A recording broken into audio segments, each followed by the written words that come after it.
What's up? Hey, ladies and gentlemen, it's Frostbite, and it is Sunday morning. It is a cold, chilly, brisk Sunday morning across our great nation. For the folks up north, I know you guys are even colder. So for me to complain about 27 degrees here in Texas, um, it's freaking cold out here, Mr. Bigglesworth.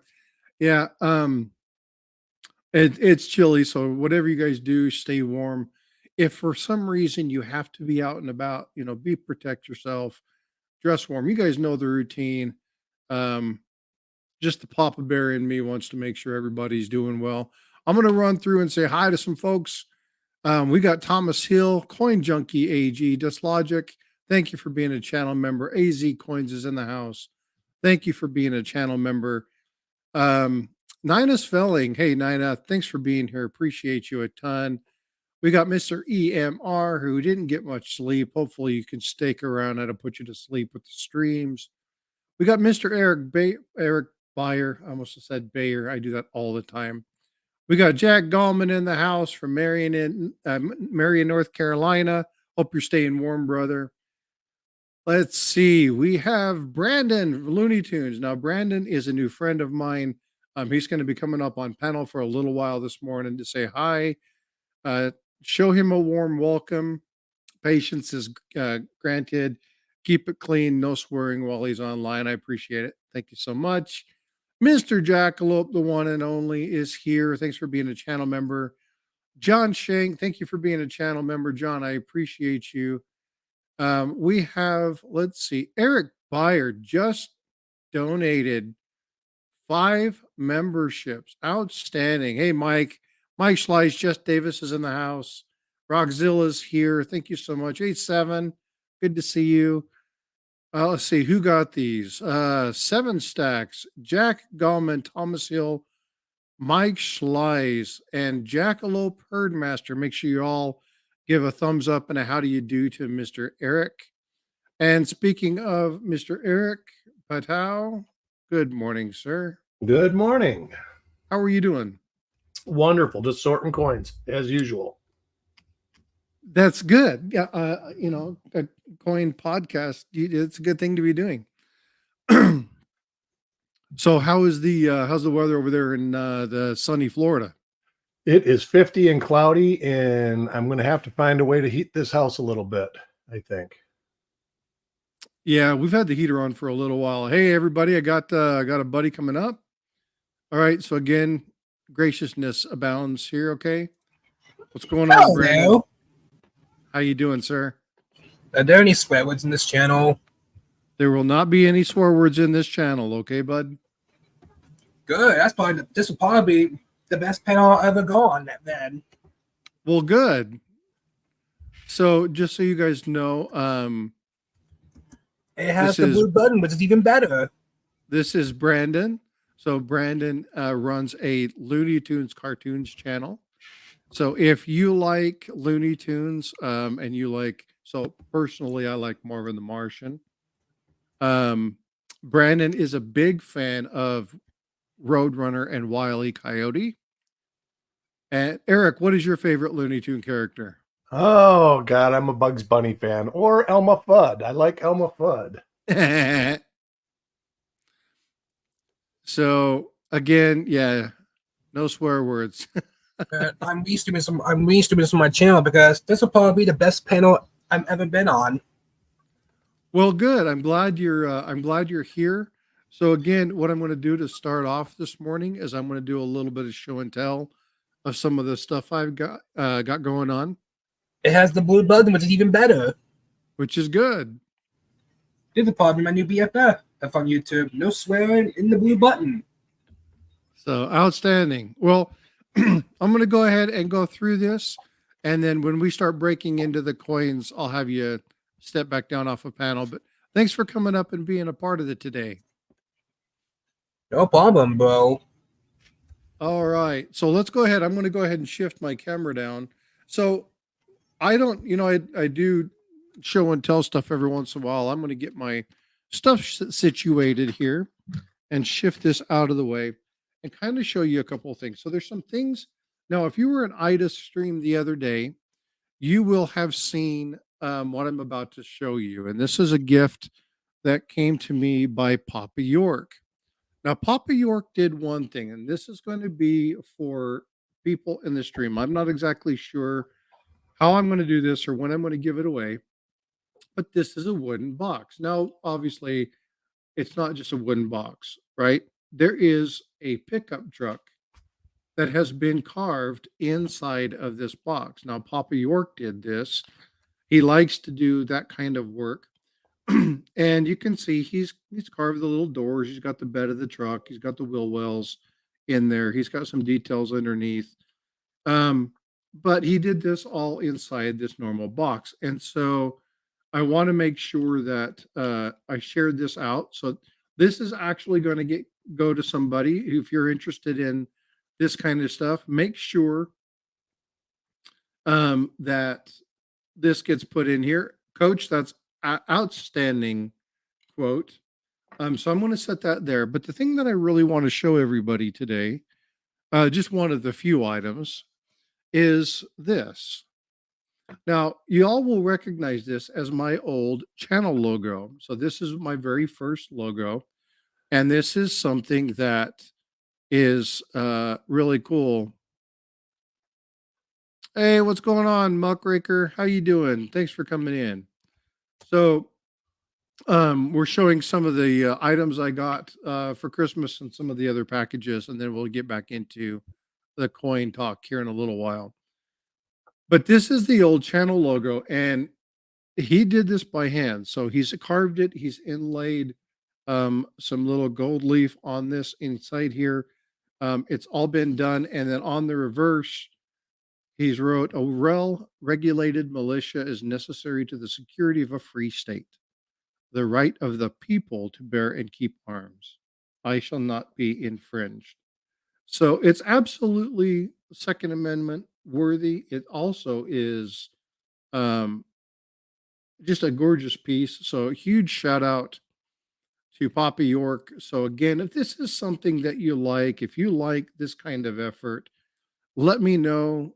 Reach out to me, and I'll connect you with Papa York, and we'll make sure that uh, if you have some sort of idea or whatnot, then I'll make sure that that is handled and addressed accordingly. But just a huge kudos to Papa York. He did an amazing job. And I have this hanging up over in my wall of collectibles. So pretty cool. Brandon, what do you think of this? Not bad. It's pretty cool, huh, dude? The order for my people to hop on, I have to put the panel link, not you. Well, I know, but this is my panel, so. But I appreciate you being here. All right, so now let's get into some of the other stuff. Now, this is a package that I already opened a couple of these. I'm just going to show you the items that I received in. I did give you a shout out on our stream, by the way, because being the most family-friendly panel ever. Well, thanks, dude. I appreciate you. This is probably the best open panels you ever had. Well, that's awesome, dude. It has the blue button, which is probably my new BFF now because it has the button. Awesome, brother. That's cool.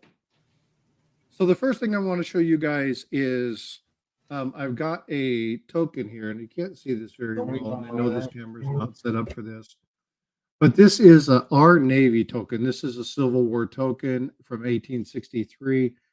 I picked this up from Teacher along with I just realized my camera's backwards. Oh, that's a bummer. I'll have to fix that. You're going to see all the text backwards. Proof 67 red, 1961 cent, which is really nice. Teacher sold me those. I got in from Durbin's a Daniel Carr signed IGCMS 66 holder, New York. He did a series of these, which is really cool. And I got some other proof coins. I got some Canadian proof coins. I love the 10-cent fish.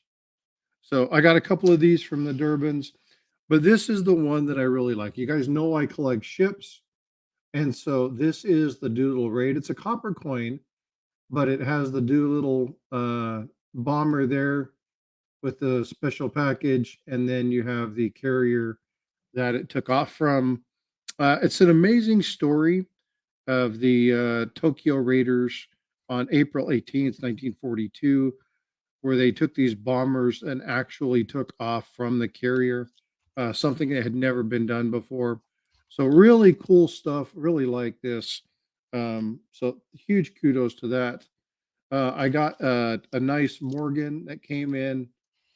So huge thank you to that. But now what I want to show you is something that came from Tiger Stacker. Now, most of you know that I worked with Tiger Stacker a lot on things like IT and helping get some things taken care of and done. And Tiger sent my family a care package. Now, some of the things in here I've bought, some of the things he's just graciously given, and I'll kind of talk through those. But he sent a number of items, and the items, these are channel rounds. I'll open one of those, but I'm not going to open those because those go to my kids. Sent me a couple letters that are absolutely phenomenal. Um, I got a couple slabs here. These ones I purchased. Stickers. Each one of these stickers goes to kids. And then I've got some special items. These are specifically for me, but it's quite the package. Some pretty cool stuff. And I haven't opened this, but there are a couple things in here that I want to point out. Now I need to figure out what to do with my scissors. Oh, that's not good. There.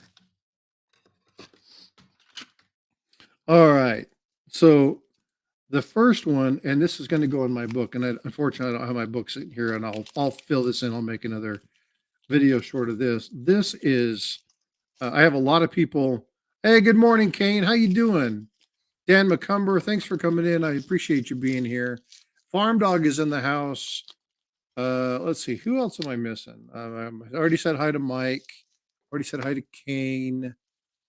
Rockzilla, David Carlisle's here. Hey, Brown Sugar, how are you doing? Seven Stacks. Inkman's here. I didn't say hi to Inkman. All right, so the first coin that I have here is a 1927 D. Now, if you've been following my feel for the Peace Book, this is definitely one of the coins that I need for that. So that's another fill. This means that I only have 3 more spots left to fill my book. Obviously, I need the 21 and the 28, but it was very cool. So a huge thank you for that. There's another package here, and I want to show you this. This is, I think this is the one. So I was talking to Tiger about doing some stuff with certain coins, and I had won a couple silver quarters on his stream, and he sent me a 1961 and a 1962 proof silver quarter, and they're absolutely phenomenal. Very, very nice. But what he did is I told him that I was looking at doing some stuff with standing Liberty quarters. And I'm going to start a Merc book. I really like those times. Oh, Dan, I'm like 5 away from doing my Merc book. The person you want to get a hold of to start is Philip the Board. So you'll see Philip the Board in here. Reach out to him if you're going to be buying those. Talk with Philip the Board, and he definitely will go through and do some stuff. Inkman,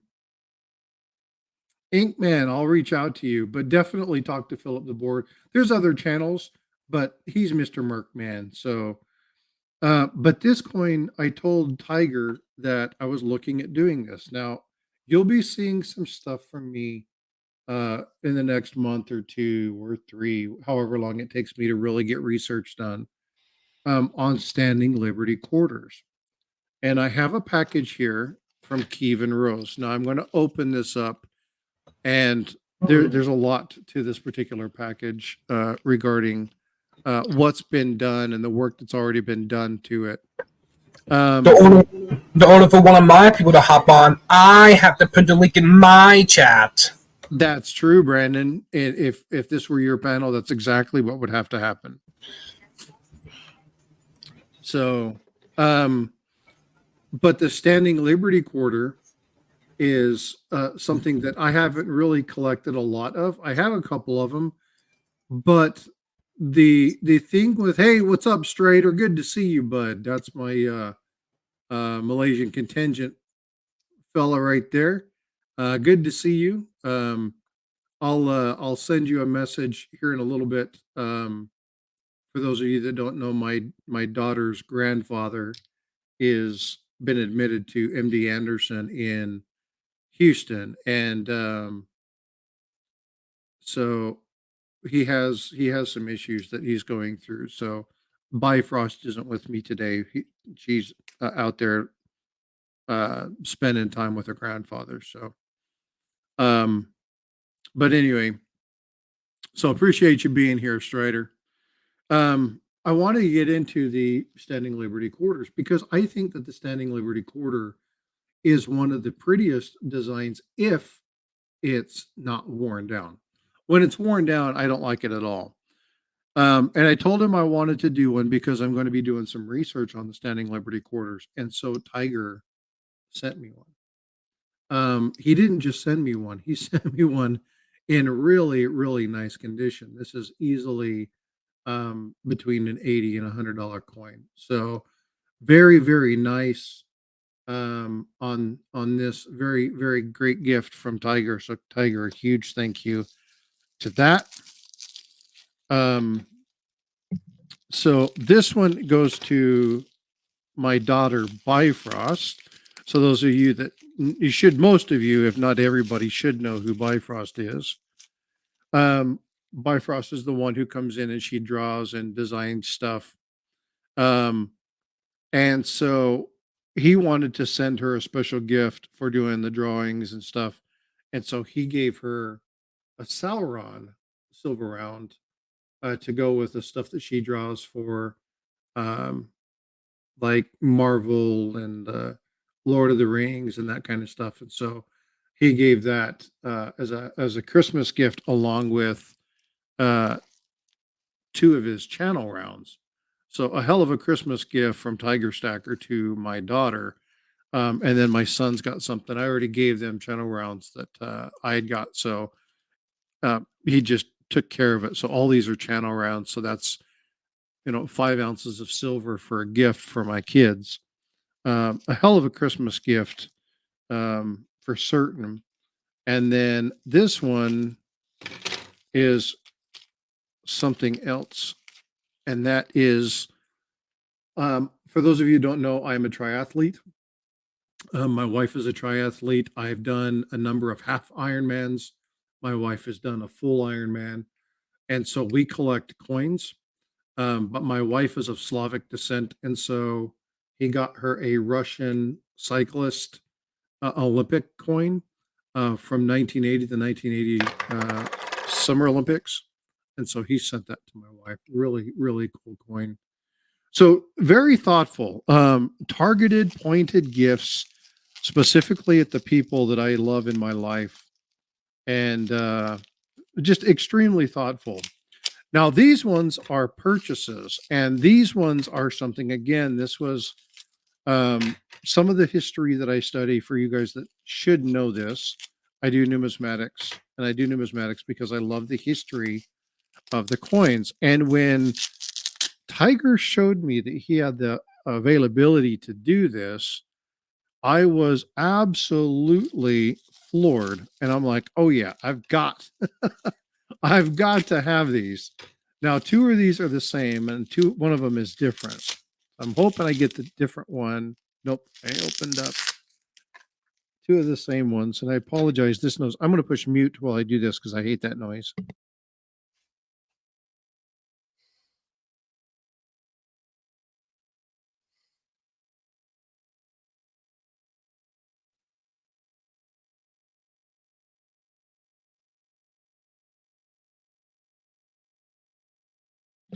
Okay. That's one sound, opening packages, that drives me crazy. All right. So these particular coins are ancient coins, and they come from the time. No, I shouldn't say they're ancient. They're just really old. Um, but these two coins are Peter the Great of Russia and Ivan the Terrible. They're genuine coins, certified PCG or NGC, and with I just telling you that my wife is of Slavic descent. These are something really cool. Now, I've done when I was in school, uh, studied Cossacks and the Cossack history, and so this was something that I found really fascinating. And so when he told me that they were available, I jumped all over them. So I've got one Ivan the Terrible for my wife, and then I've got me a set that's going to go in my foreign world coin collection. So again, just an amazing gift. I wanted to share this out and take a few minutes to share what Tiger did. It's an amazing gift. There are some amazing coins here. Um, I got some really cool stuff in from a bunch of people, but between the craftsmanship of what Papa York sent me, the gracious gift of the SLQ to help me with my SLQ project that I'm working on, the identification of what the kids liked for the Christmas gift, and then helping me work on my Peace Dollar book. I just can't tell Tiger enough. Thank you for the kind, generous nature, because it was way above and beyond. The last thing is, if you guys know, I'm on the Premier Train, and Will's Treasure does stuff. So being in the Navy, he knows that I collect ships. So he poured me a copper ship. There's a 30 Phoenix. Say again? There's a 30 Phoenix in my chat. Is there? Yes. Very cool. Not your chat, my chat. Very cool. So, but a huge shout out to Will's Treasures for putting that together.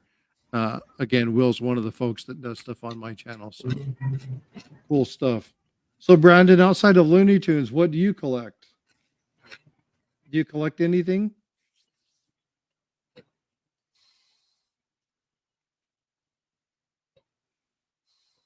Brandon, Yes. outside of liking Looney Tunes, what kind of stuff do you collect? Like, Do you collect anything? I used to collect South Park back in the day. Yeah. Now I What mainly was your- collect Looney Tunes, Scooby Doo. Now Popeye. You like Popeye? You know, Popeye was a sailor man. Yes. Well, very good. Well, very good. I don't have So- all the Warner Bros. Ones. 1933, 1949. I did 40s Volume 3 yesterday. You did which one? 1940s Volume, and someone in the comments planning me to do my Popeye DVD collection. Yeah. Well, very cool. So, what is it about Popeye that you like?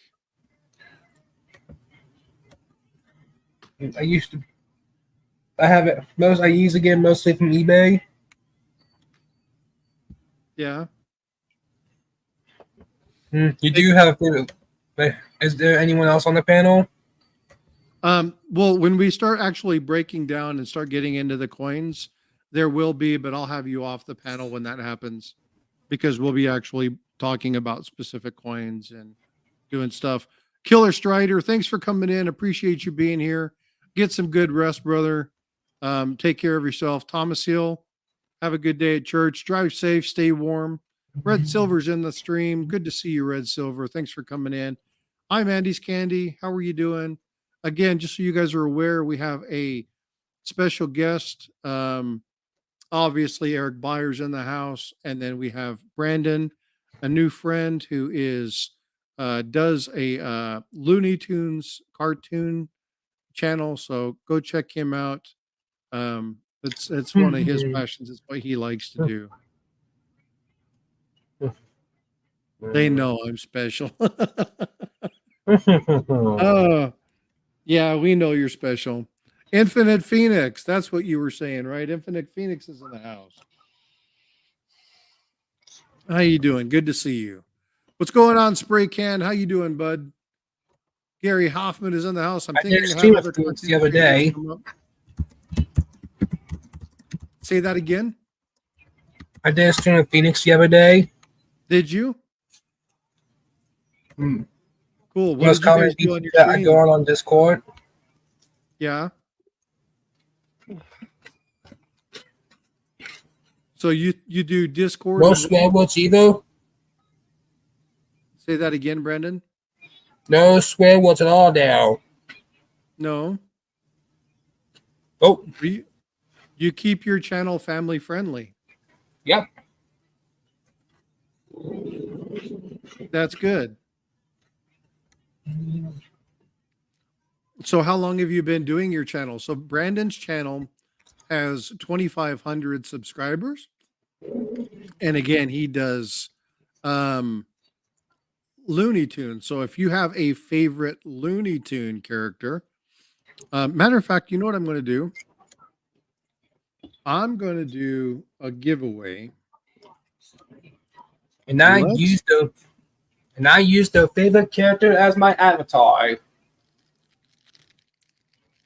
That is my favorite Looney Tunes character. If I have more than one people, I use my regular avatar.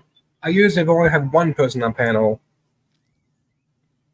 Yeah, I have anywhere between 1 and 4 people on panel, depending upon the discussion. Eric is a really smart coin guy who loves Lincoln cents, pennies, and he comes up and teaches me all things about pennies.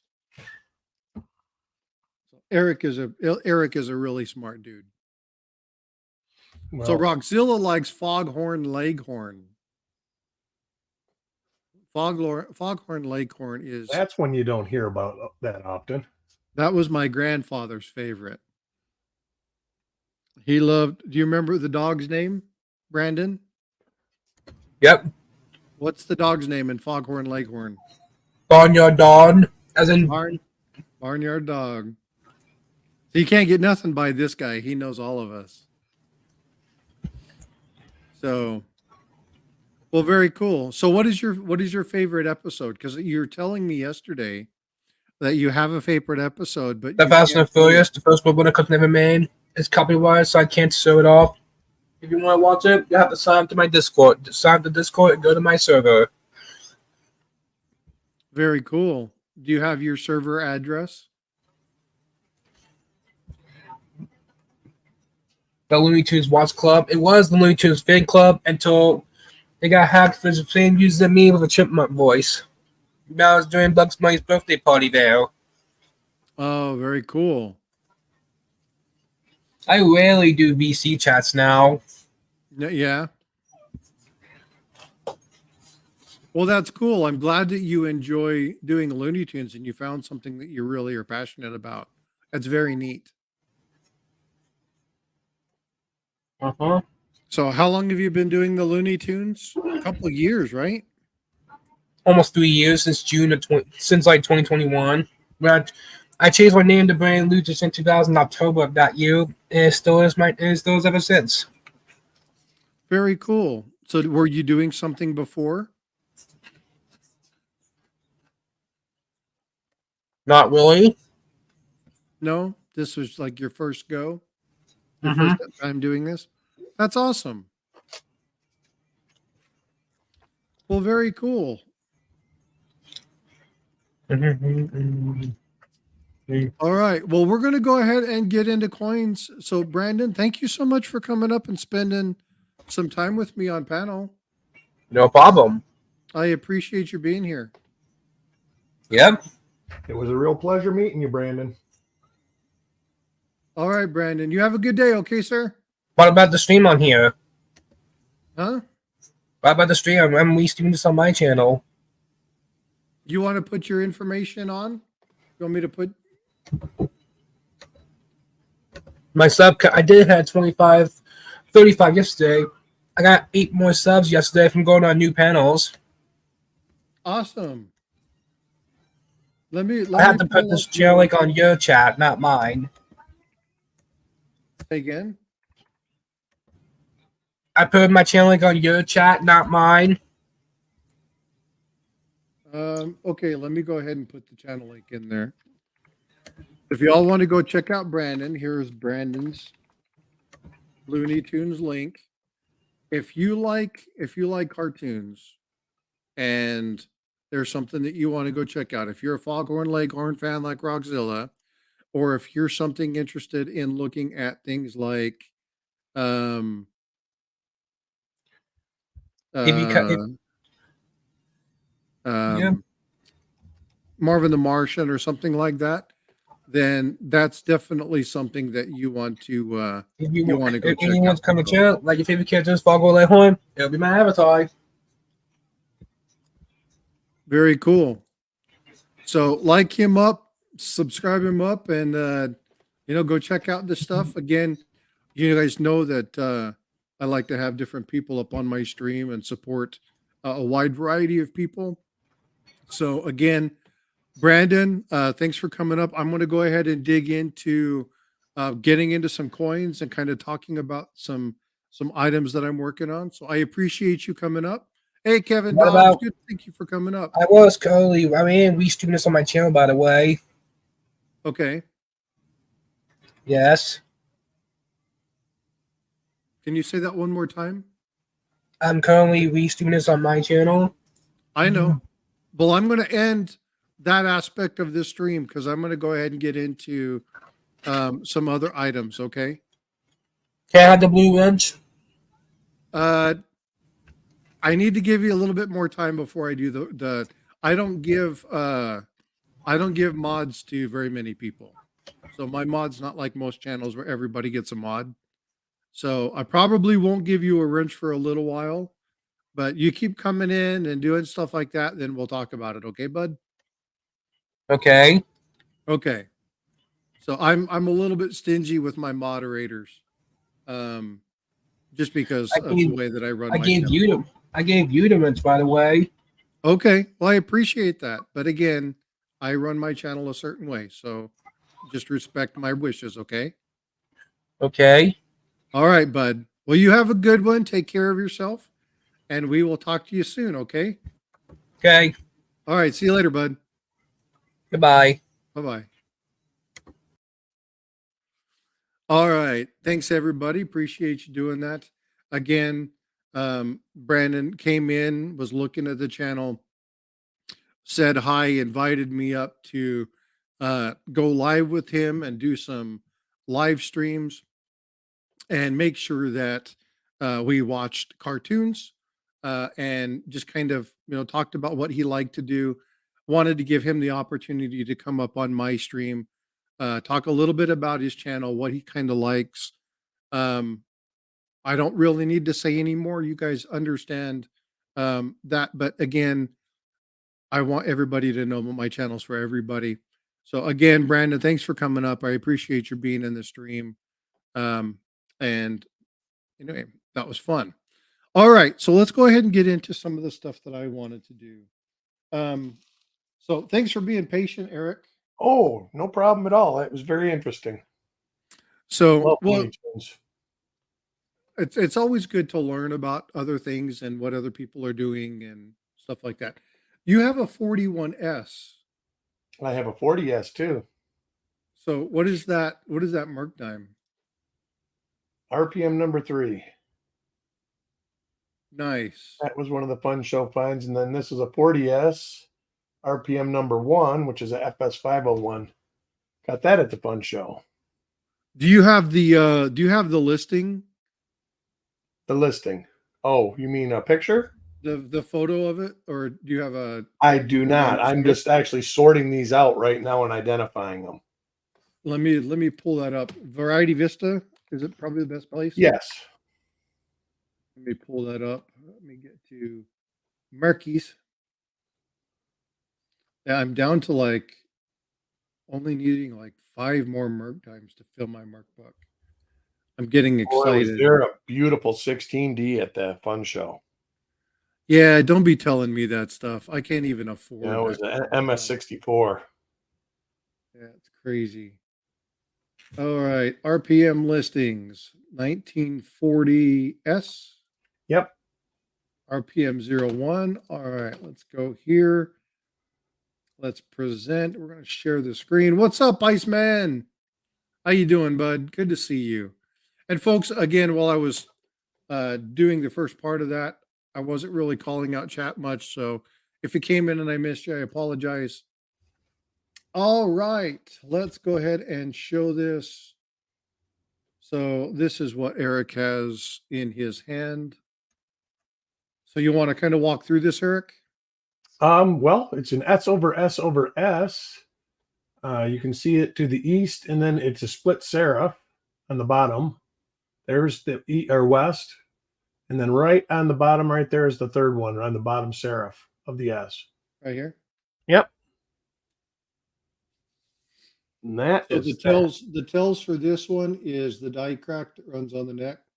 Yep. Well, not to mention it's kind of the only one that looks like that, and it's pretty noticeable. You can almost see it with no magnification. So here's a question for you. What do they mean by rim at K6? It's like a clock, 6 o'clock. Okay. So if it says K2, it would be like 2 o'clock on a clock. Oh, gotcha. Gotcha. I'm tracking. Very cool. And yours is what stage? I didn't even look. It's early die state, so I would say it is A. But I mean, look, see if that crack is there. It is. Let me look here in the mint mark section. So the die crack isn't there, so it is early Die stage. clash is there. I'll go up a little bit. It is stage B. It is stage B? Yep. It's got the die clash on from the side of the torch. Here. Right there. And it's got the die scratches. Very That's cool. got a pretty nice die clash in the branches too. And that's here. I'll have to take pictures of it when I get them all identified. I've got about 60 coins spread across the desk. Very cool. And then the other one that you had was the 41S. 41S RPM number 3. And this one only has stage B, so Yeah. it may or may not show what you have. And actually, I think mine's an earlier die state than that one. Just by the sharpness of the extra mint mark to the east. Hey, Inkman, have a good one. Stay warm, bud. It's cold across the entire U.S. and up in Canada. So stay warm, be safe. Thanks for coming in. Appreciate you being here, bud. Here's a question. Okay, so how do you get an update to a channel like Copper Coins or to Variety Vista or one of the other sites? Well, Variety Vista, and you have to send a coin in and have him attribute it, and then he will either identify it and take new photos if it's a different stage, or he will just identify it and send it back to you. So that's James Wiles, right? Right. Okay. And then right now, I don't think John Wexler's taking any attribution because they're working on getting their listings updated. Yeah. Now for Copper Coins, I just update it as I come across the coins, and I take photographs of it, upload them, edit the web pages. So that's basically it. With like James Wiles, you would have to pay him a fee to look at your coin and attribute it, and then he might take pictures of it. Gotcha. Okay. So for your case, so you have this beautiful specimen that doesn't have the stage attributed. Would you send it in and have him do that? No, it's for my collection, and I know what it is, and I probably wouldn't. I might send it to Daniel Griffin when he starts doing attribution. But I'm not sure I'd even do that. And who's Daniel Griffin? He is the RPM attributor for John Wexler. Gotcha. He's just not He's the taking one new. that took over that role. Yeah, he's not taking new attributions right now because he's trying to organize the listings. Oh, that's a monumental task. It is. When you talk about the Wexler files are probably 3 or 4 times the size of the Conecuh files. So there's a lot more listings. And there's a whole history behind the Conecuh files in Wexler. And actually, like Variety Vistas, while it is attributed, their numbers cross to Conecuh, the new numbers do not. They have separated about 4 years ago, where you send your coin to Conecuh to Jason Kuvli. I'm not sure how to say his last name, so I don't want to butcher it up. And he is the attributor for Conecuh now. James Wiles is the attributor for the Variety Vista listings.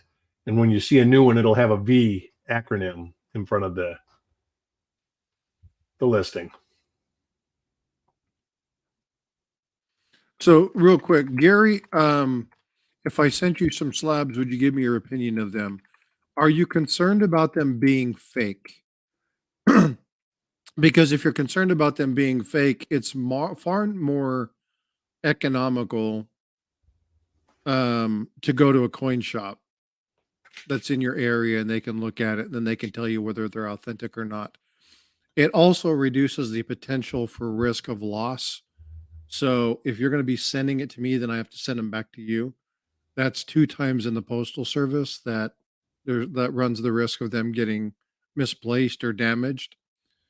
So if you have a coin shop close by, or if you have a couple coin shops close by, you're better off to take it to the coin shop and have them looking at it, especially if you purchased it online. Now I'm going to be a little bit facetious because I'm sure you probably didn't do this, but if you bought them from Temu, there's no need to. They're fake. But if you buy them online, you buy them from eBay. If you have one close, then definitely do that. But again, if you want to send it to me, I'll absolutely look at it, give you my feedback, and send them back. But just from a loss perspective and an economic perspective, if you have coin shops nearby. Now, some people live in areas where they're 80, 90, 100 miles from a coin shop. If that's the case, yeah, you're more than welcome to. No problem. What links are you looking for, Jack? Can you post his link in chat? Whose link?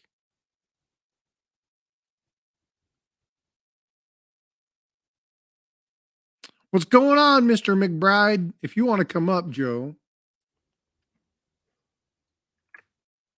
come on up. Joe's got some fun stuff he can do show and tell on too if he wants to. Joe's got some goodies. Good morning, Joe. What's going on, Malcolm? And happy birthday to John Shank's wife. Hope Shannon has a wonderful, wonderful day there in Marion, North Carolina. Do you still got the beard and the long hair, Joe? Oh, I think he probably does. Well, then it doesn't matter. McBridgel. What's up, Muscle Shell? How you doing, bud?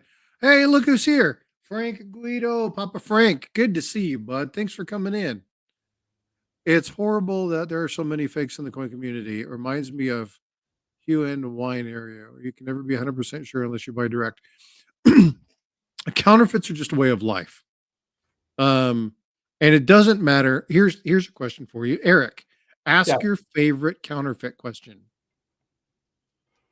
Oh, this is about, all right. What is the most counterfeited thing that is produced? So I have asked this question to my stream. If you remember, put it in. The person who gets the correct answer specifically, it's a specific not what you item. think. If the person could put the right answer in chat, what is the most commonly counterfeited item. I'll give you a clue. It does not necessarily mean that it is a coin. Okay. I'll give you a better clue. It's not a coin.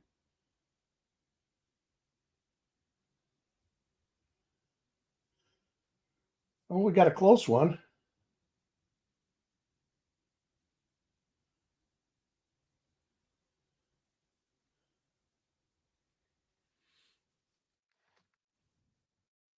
Be very specific.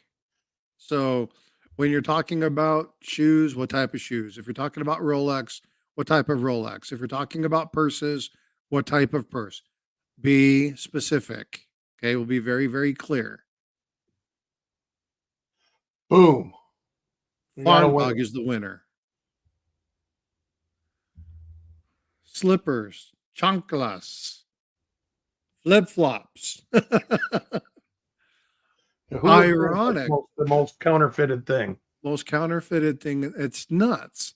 So farm dog, send me an email. I got something I'll send you. Kevin, I think I know I have your email address. I'll send you something too because I just like your answer. Because it's true. It's so true. But so when you're talking about, hey, Quag, how you doing, bud? Good to see you. Ringmaster Ray. It's important to understand that everything is counterfeit. Everything can be counterfeit. Everything can be counterfeit. But it's a fact of life moving forward. The problem, what happened to notifications? Go click on your bell. Make sure that it didn't reset to personalized or none. It Sometimes will, they'll especially if you're reset. on Apple devices. Yeah, Sorry. just go out and click in and then click back in. There's fake rice Cane Friday made of plastic. Look it. Speak of the devil. What's going on, brother? I just woke up. Sorry. Look at Captain Caveman. it. It really is. Oh, dude, that is so freaking awesome. Morning, Sasquatch. Thanks, Eric. Now, are you going to keep that all the way to St. Jude? Yes. Okay. Are you going to shave it for the St. Jude? Yes. Okay. Yeah. Outstanding. That's what I want. That's my plan. And I didn't want to bring it up with Ida's. I got that picture your daughter sent me too. You told me to save it. Yeah. The one she made of the caveman. Yeah. Yeah. Did you like that? Yes, I did. Yes. I thought that was hilarious when I Paula did. The said only that. I was reason why I like, said the other one because my daughter likes the other one. yeah. When Paula said that, I was like, all right, bye, Frost, you ready? And I pulled up the picture. She's like, what the hell is that? Exactly. You don't know who Captain Caveman is. I'm like, I am a terrible Did you see father. the new commercial for Captain Caveman? I know. Yeah, he's sleeping in bed with a regular woman. And an alarm goes off. He gets up and he's going, why do I have to keep doing this or something?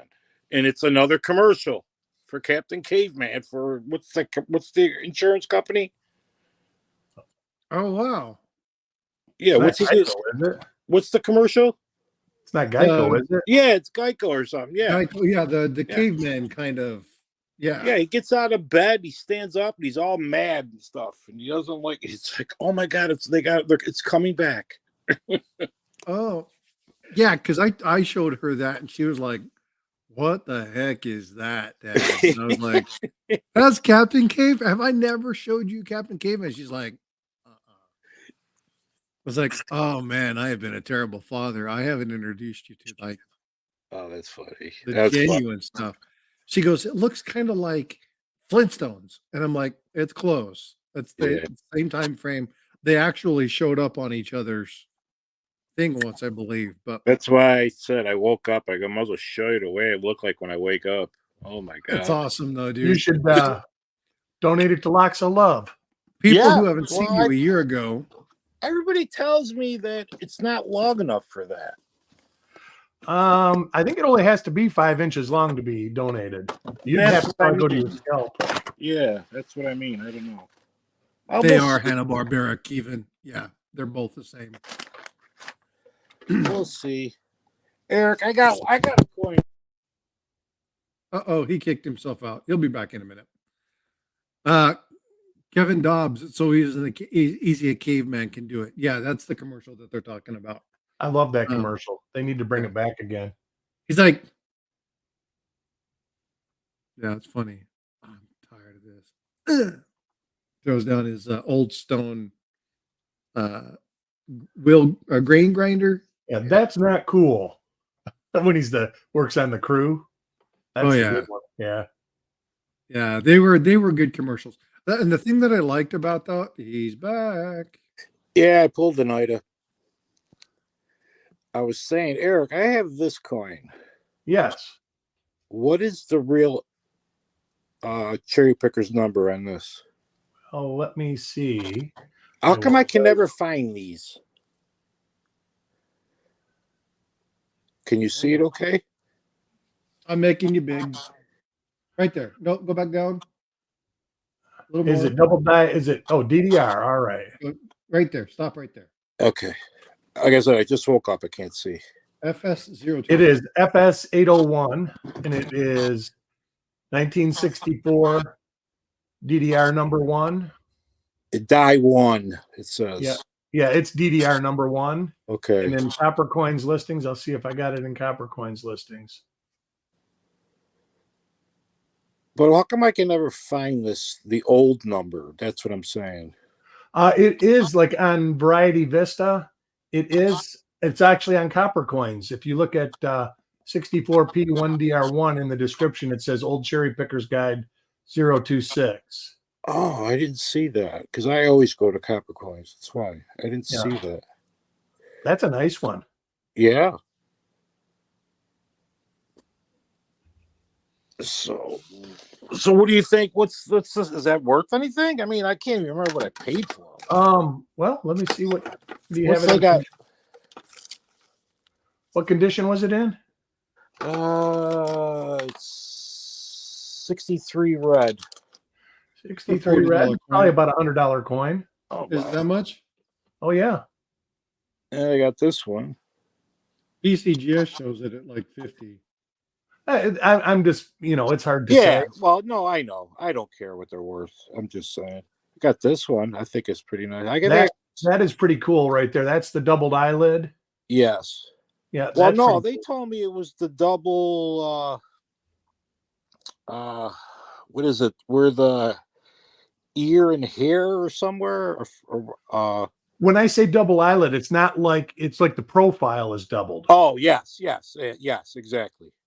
But you really see it on the eyelid. Okay, because Frank Coin Dragon told me. Yeah, see it on the date. There should be a little bit on the date. Okay. And a little bit on Liberty, like the upper part of the B and the E of Liberty.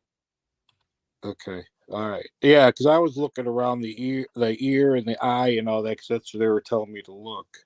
But who knows how long this has been in here? Yeah, the eyelid, looking the front of the eye, you should actually see where it looks parallel. Yeah. The whole thing. Well, I thought 66 red is really a nice grade for this. Oh God, yes. That's about $100 worth, $100 coin. Yeah, I got this from Adam Coins and Ghouls years ago. Ago. What is that? Philadelphia or Denver? Denver. Okay. I just want to make sure that. Yeah, I got that from Adam years ago. Yeah, that's a good one. Yeah, it's a nice. Yeah, I couldn't sell it. I have to keep all that stuff. Yeah, I don't like selling things. You know what I mean? Oh, do I know? Yeah. I try to tell everybody. You were here. They were like, "Oh, you want to sell that stuff?" It's like, "Nope, can't sell it." Yeah. Oh, okay. I got you. Yeah.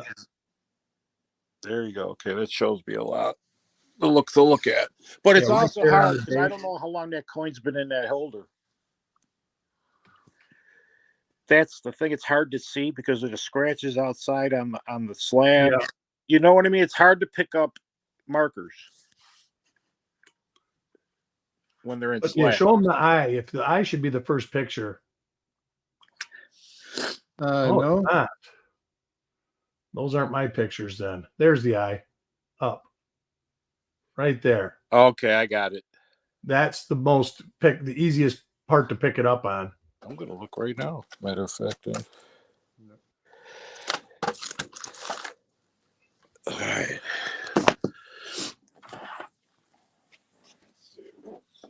I think I've sold one or two to upgrade. I sell some, but like I've that, done a lot of trading though. I wouldn't sell that. No, I wouldn't trade that either. And here's one of the die sketches that you can see. Oh yeah, I see it now. Right here.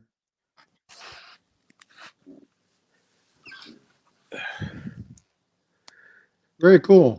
Yeah, I see it now. Thanks. Yeah, Joe always has some good. Anytime. Where's He's it? been collecting pennies for a long time. Yeah, that's what I try to tell people, Eric. You know, I found Chuck. I think before you were even on with Chuck. Were you from with Chuck or from the beginning? I had got out of it when I moved, but I was on when Copper Coins was like a forum. Okay, so you were there when I got on first. Yeah. No, when I got on, they were doing reveal like 20. Oh, okay. So you were in it already. Yeah. I had just come back, and it was about a year before COVID. I think I come back around late 2018, early 2019. Yeah, because that's what I got in trouble. That's why I got so many. I was just buying everything. Yeah. Rolls, this and that. Next thing you know, it's like, wow, look at all the ones I got. Oh, I know. My wife rolls her eyes every time she walks into my coin room. Yes, exactly. And I've been sorting rolls, so there's literally a mountain on each side of the room of boxes of rolls. Yep. So. Yeah, me and you both, Jackalope. So I've tried to share out Copper Coins a lot, and there's been a number of people from my stream come over to Copper Coins, and it's been fun to watch them engage. Because the stuff that you guys do over there is a lot of fun. Like, it's fair. You know you're getting something with what you send.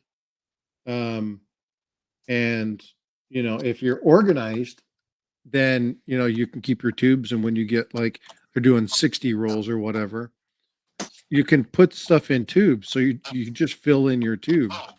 Oh yeah. Right. So if you're smart and you're coordinated about it, I don't actually have it sitting here. I've got those little 2x2 boxes that are 7-8 inches long, and they fit 100 coins in it. Mm-hmm.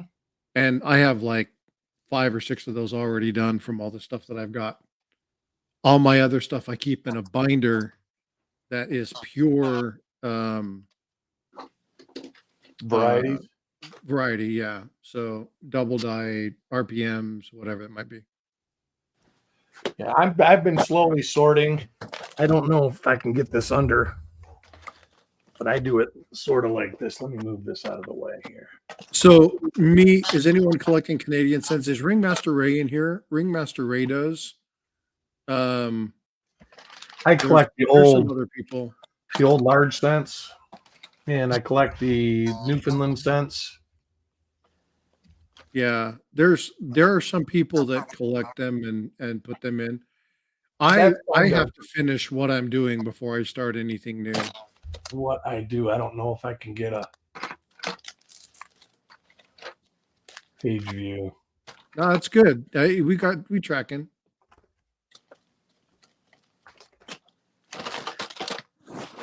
Ray collects everything. Yeah, these are all.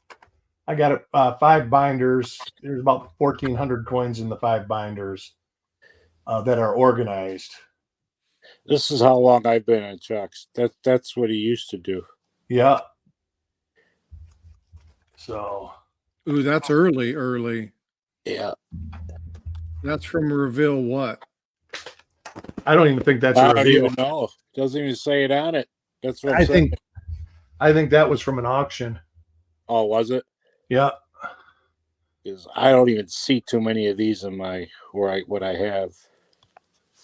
You know what I would like to get? I would like to get one coin from every one of Chuck's reveals. I think my first reveal was like 22 or 21, and I've got coins in almost every reveal up to over 600. Wow. Yeah. It's really cool. So It's a lot of cool. That's part of the problem in my coin room is I've got 1, 2, 3, 4, 5, 6, one big cardboard box, and then about 5 or 10. 1, 2, 3, 4, 5, 6, 7, 8, 9. 9 of those boxes, the 2x2 boxes. Here, let's see what reveals are in this one. so This Kevin is Dobbs is like, I'm lobbering for another mystery tool or mystery pool. Those are a lot of fun. It's a really cool day when you're doing that. Yeah, What do you got these. going on, Joe? this is the one I like. This one, Ooh, I like that one too. 35? Yeah, that's nice. a nice one. Very nice. But these are reveals 59 to 103 in one of those boxes. Wow.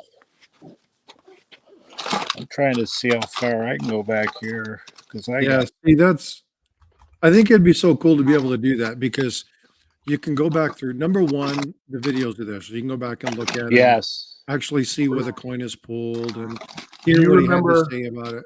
the last auction that he had where Uh, he did rolls from Governor Vanderveer?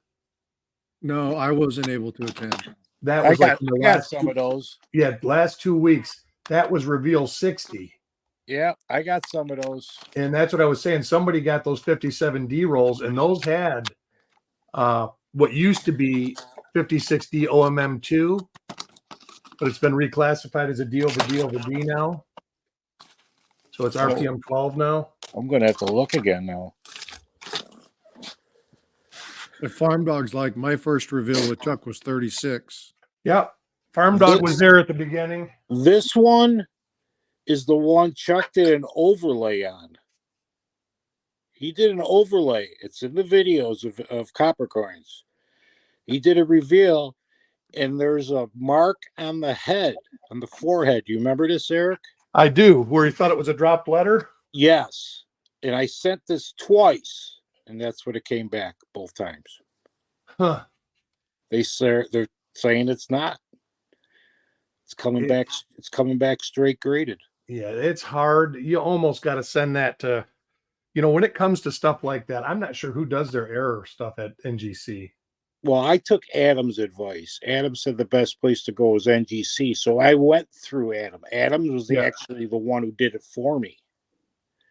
And he tried twice because he talked to somebody at a show. It showed them first.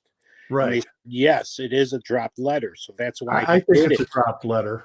I'm pretty sure it is. So what should I do? Send it to Annex then? Here's what I would do. I would send it.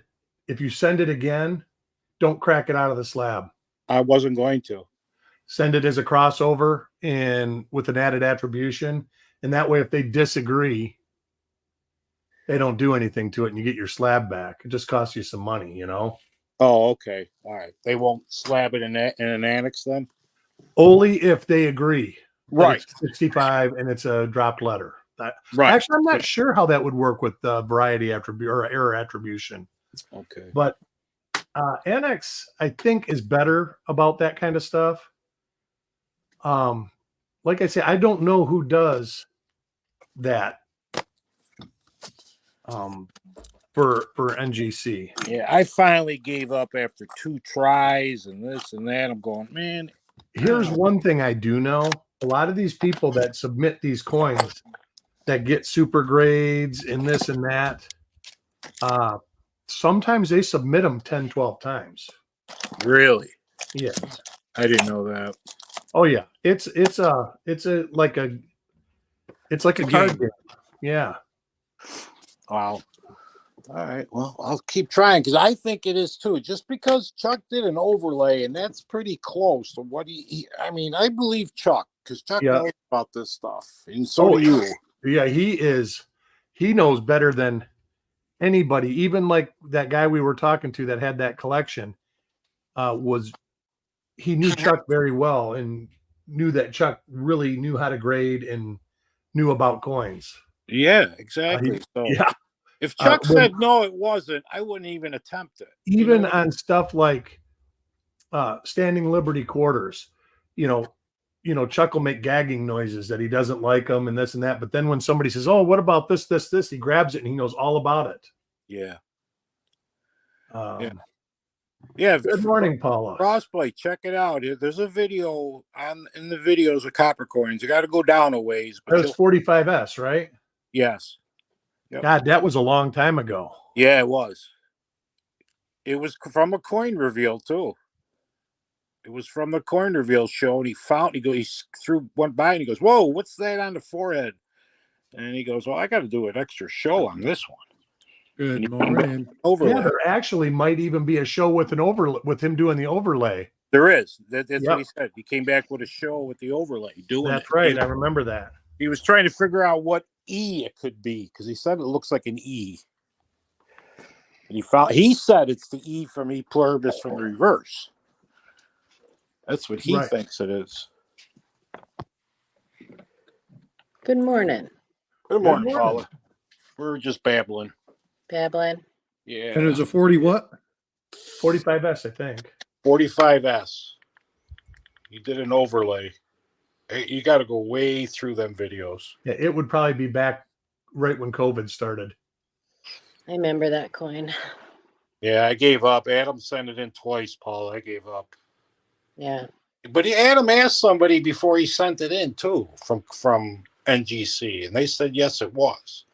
Then he sends it. Then he sent it again, and then so I gave up. Yeah, like I said, some of those people that do that stuff, they'll put it in 5 times before it comes back right or the way they want it to. So it depends. Now understand that there are errors that NGC is very leery to slab.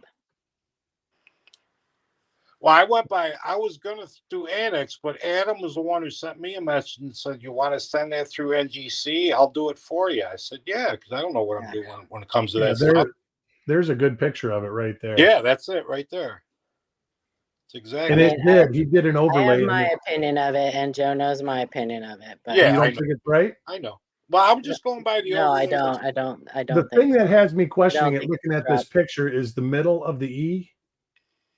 Here is the problem with this coin.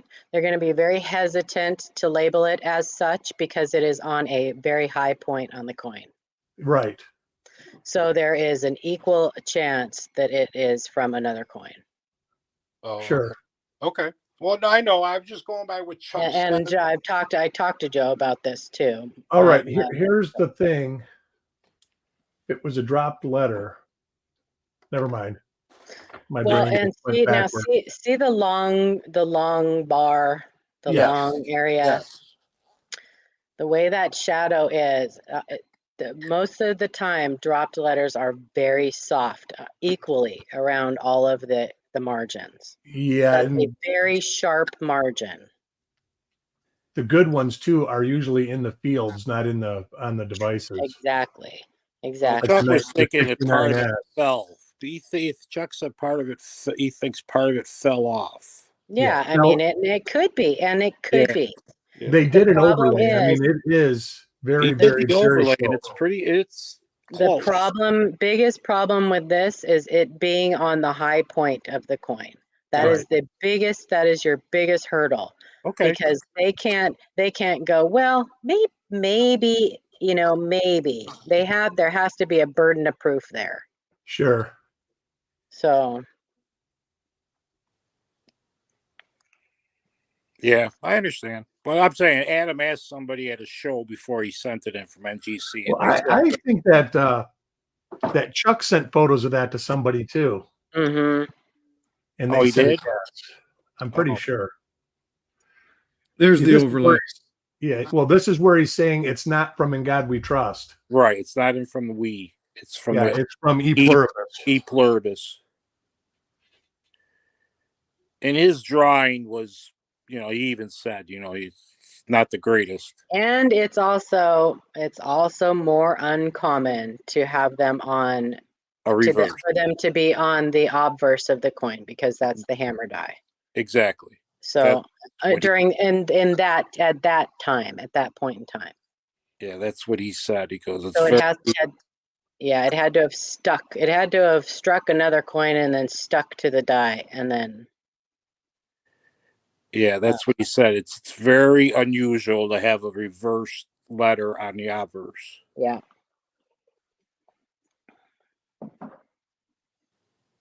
Yeah, Yeah, see that? because it's so what really has to happen is this has to be stuck. It has to get stuck to the die somehow. Right.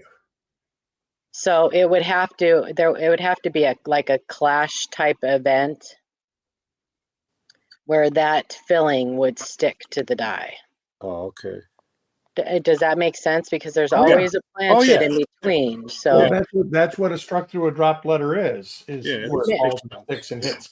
The thing about the S, like on the 69S, I think there's at least 25 of those coins known with that dropped letter on it. So the piece must have stuck to the die, not to the planchet. right, it has to stick to the die. Right. Yeah, it has to stick to the die. And then it can fall out onto the planchet and be struck into the coin on this type of event where it's on the obverse. Yeah. But no, it typically struck through dropped die fill or something. It falls out of the die onto the planchet. All right, let me ask you this then. Would it be a struck through of anything then? It could be. It could be. I have the same problem as probably NGC's having with this. The point on that coin is such a high point that it could. It probably is a struck through something. I don't see metal pushed up. I haven't looked at the coin in hand and seen it at different angles. I don't see displaced metal. I can send it to you. I can send it to you. So it probably is some kind of struck through, but I also cannot eliminate another coin smacking into it. I've seen it hundreds of times. Well, another coin smacking into it would make a reverse, wouldn't it? It would what? It would make it a reverse. It would make the letter backwards. It would. So this is the letter's in the right direction. Is it? It is. See how the edges are rounded off on that? Yeah, but on the E pluribus, the middle bar is closer to the top bar than it is the bottom bar. Right, but on a drop device, you cannot go by that because it stretches. It distorts that. So you can't always go by it being a perfect fit because it stretches. And if like you said, if this struck several coins, it's going to be very flat and distorted. Right. Well, no, I was talking about the 69S. I'm not. Lots of them. I've seen probably 5 of them myself. I'm still on this coin. I don't know what you had. I'm still on this one. Yeah. What about that drop 5 on the cheek? That's not a dropped 5 on the cheek. It is. I was waiting for that one to come up. Ugh. That's what I'm going to say. Just like I said on the Coin Show podcast last night. Ugh. I had to. Yeah, I know you did. Busting my chops, you are. That was funny. Busting my chops. Oh, why not? Well, it's like, no. What about really that wasn't. Richmond dime? Yeah. Yeah, there you go. Somebody's got to trigger you. I was just going to bring that one up too. It's too early, you guys. Come on. Oh, we were friends. Not early. We've been up for a while. Yeah, I've been up for I know. I slept 6 hours now. I slept in last night. Nobody but me is in my house. Same here, Paula. I that's had the deep. whole day to myself yesterday. I did all my laundry. I don't think I put on pants until like right before I went to bed. I'm serious. It was like I'm remembering the good old days. I was the same way, but I had pants on. Oh, God, I think today's the first day I've had pants on since I went to Brian Allen's house because it was cold. does he keep his house cold? That's because he's a doctor. No, his house wasn't cold, but outside was cold. He's- Why? 'Cause Oh, of my. germs. Cold here today, 50. Extra you listen, you guys. There's people in chat. I'm closing my chat. Bringing up the extra V. I'm closing my chat out. Oh yeah, we can trigger you on that. I forgot. Yeah. Azure, I did read your email. I haven't got to it yet. I'm sorry. I did not do any emails yesterday. So I need to get a hold of Gypsy Wolves too. Paula, Ashes has a new nickel design for you. Oh, lovely. Ashes you- is sweet. I got that challenge coin from Ashes. Did anybody else get one of those? They're Yeah, fantastic. I got a really cool challenge coin from Oh, Ashes. so Yeah, sweet awesome. of him. Yeah, very cool. Yeah. He gave him a nice handlebar mustache. Hey Joe, He's Yeah. got Oh a my pretty series of gosh. mustaches. I got a possible resolution for that. If you What's get a that? major show, you're in New York. There's probably going to be a show that ANAX and the grading services are at. Take Yes. it there yourself and let them look at it. You know, there's never any big shows around me at all. Well, not Only one you're is near Syracuse, Pennsylvania. so there wouldn't be. Pennsylvania's. What's that? You're near Syracuse, aren't you? I'm in Syracuse. Okay. He's in Syracuse. Yeah. There was a huge show a couple hours away from you this last year. I think the ANA was in Pittsburgh. Yeah, that's what I'm saying. In PA. Yeah. Yeah. Pittsburgh's like 8 hours away from me. Oh, it is not, because I used to drive to Syracuse to do shows when I bred tropical fish, and I was coming from Detroit, and it wasn't 8 hours. Syracuse is right in the middle of the state. Dead smack in the middle. But yeah, that would be my. Okay. I think No, no I matter know. who he shows it to, he's going to run into the same issue, because that was the issue that when I showed it to Ken and Joe, Ken Yeah. Potter and Joe Cronin, that was their issue. I didn't main even issue think with it. about the high device thing until you just brought that up. Yeah. Yeah, because Oh, well, I just thought I'd show I it. have seen that so many times. Things that could be something on the like forehead, and you can have, another coin can smack into you. Guys would be Yeah, but it's surprised usually- at how easy it is to leave an impression on the coin. I agree, but that is beyond pareidolia. There. It is, but Yeah. Well, most of the stuff you see, it's like, wow, I think I can see this. This is what it must be. yeah, That coin, it's like there. it is. So it's worth pursuing at your convenience. I don't know if I would go out of my way to pursue it. I wouldn't spend any more money on it. Right. I wouldn't either. Yeah. Unless, like I say, you went to the ANAX table and they were like, yes, it is. And then you hand them the extra $20 and have it done right there. Yeah. Or Like I said, if you know somebody that's going to be at a show that PCGS is at or Annex is at, Yeah. you can show it, because NGC is the only one who's looked at it. If you don't have it done by July, I'll be going to the fun show again in July. Okay. I'm so jealous. Yeah, every 6 months, and it's only a 2-hour drive. No, stop. I know. I should go. My family lives in Orlando now. God, I love Florida too. I absolutely love Florida. I love it. Dogs I'd never and all. move out of it. Everybody goes, what about the hurricane? isn't Well, there you any guys are other all mark- freezing. John Shank, there doesn't have to be another mark around it. There are an infinite number of ways that damage can happen to a coin, and I have seen it all, I think. And I have seen vice coins where there is one letter squeezed into another coin. How they do it, I don't know. Well, with a vice, heck, they make pinpointed vices as far as that goes. Yeah, upper body and I work. think sometimes they cut coins up. I'm convinced that sometimes they cut them up or they bend They them could. or something. So yeah. They could. I was watching some guy do chop the top of a 53 pickup truck yesterday, and he had a vice that had pinpoints on it.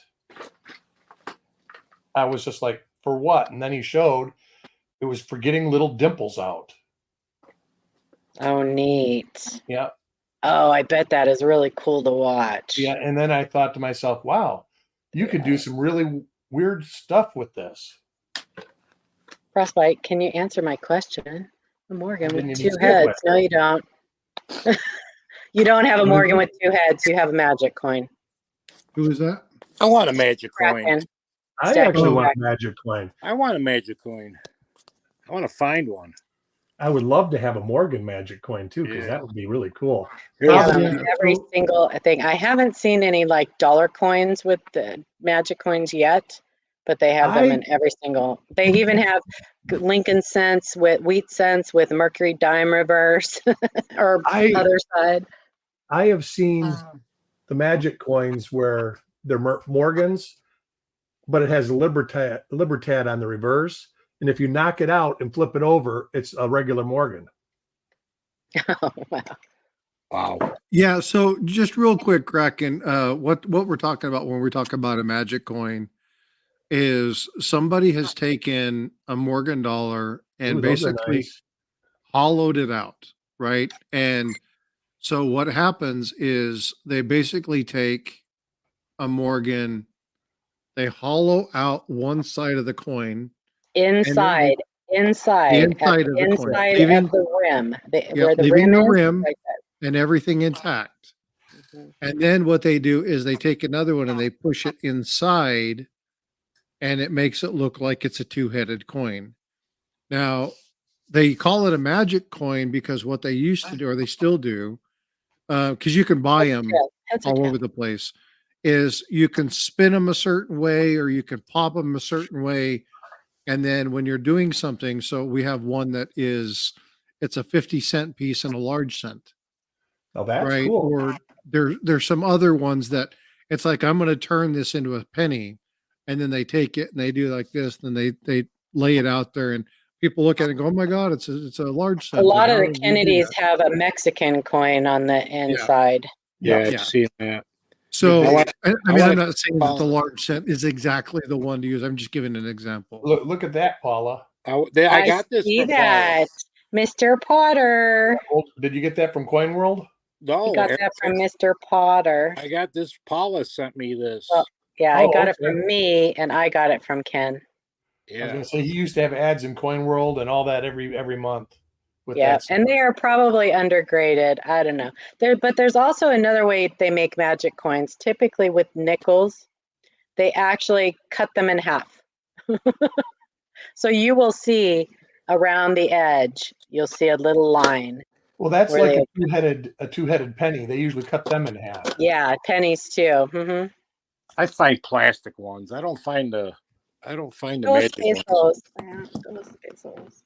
You get the plastic pennies in rolls? I do. I have before, and I saved it. Yeah, I do too. Yeah, they do heads or tails with them too. Yep, heads or tails. Or as Heads Two-Faced would say, I make my own luck.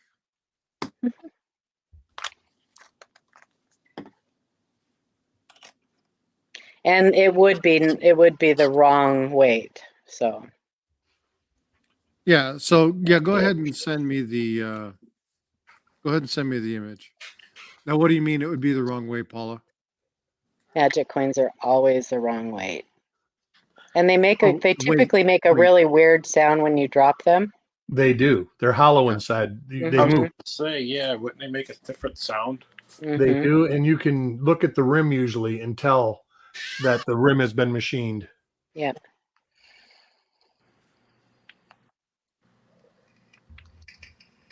Yeah, you want to look between the rim and the field of the coin right at that junction, and there might be a little bit of pull away where you'll see or where it doesn't quite fit perfectly.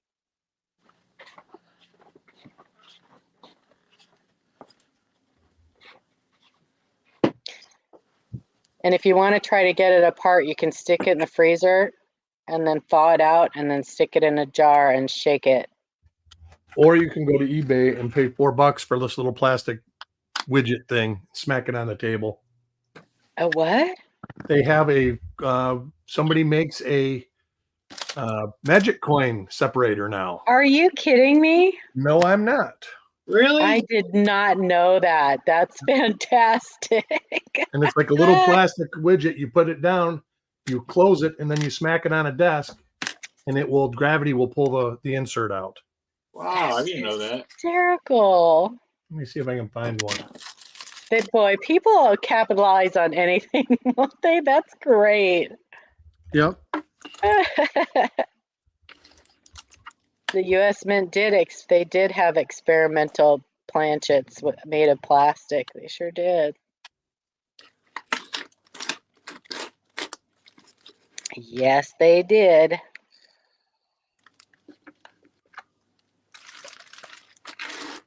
And I will never own one because they're pricey. I don't see one on eBay now. Boy, there is a lot of elongated coins on eBay. Well, they didn't make them for public. They experimented. They've done that throughout their history. They have experimented with different things.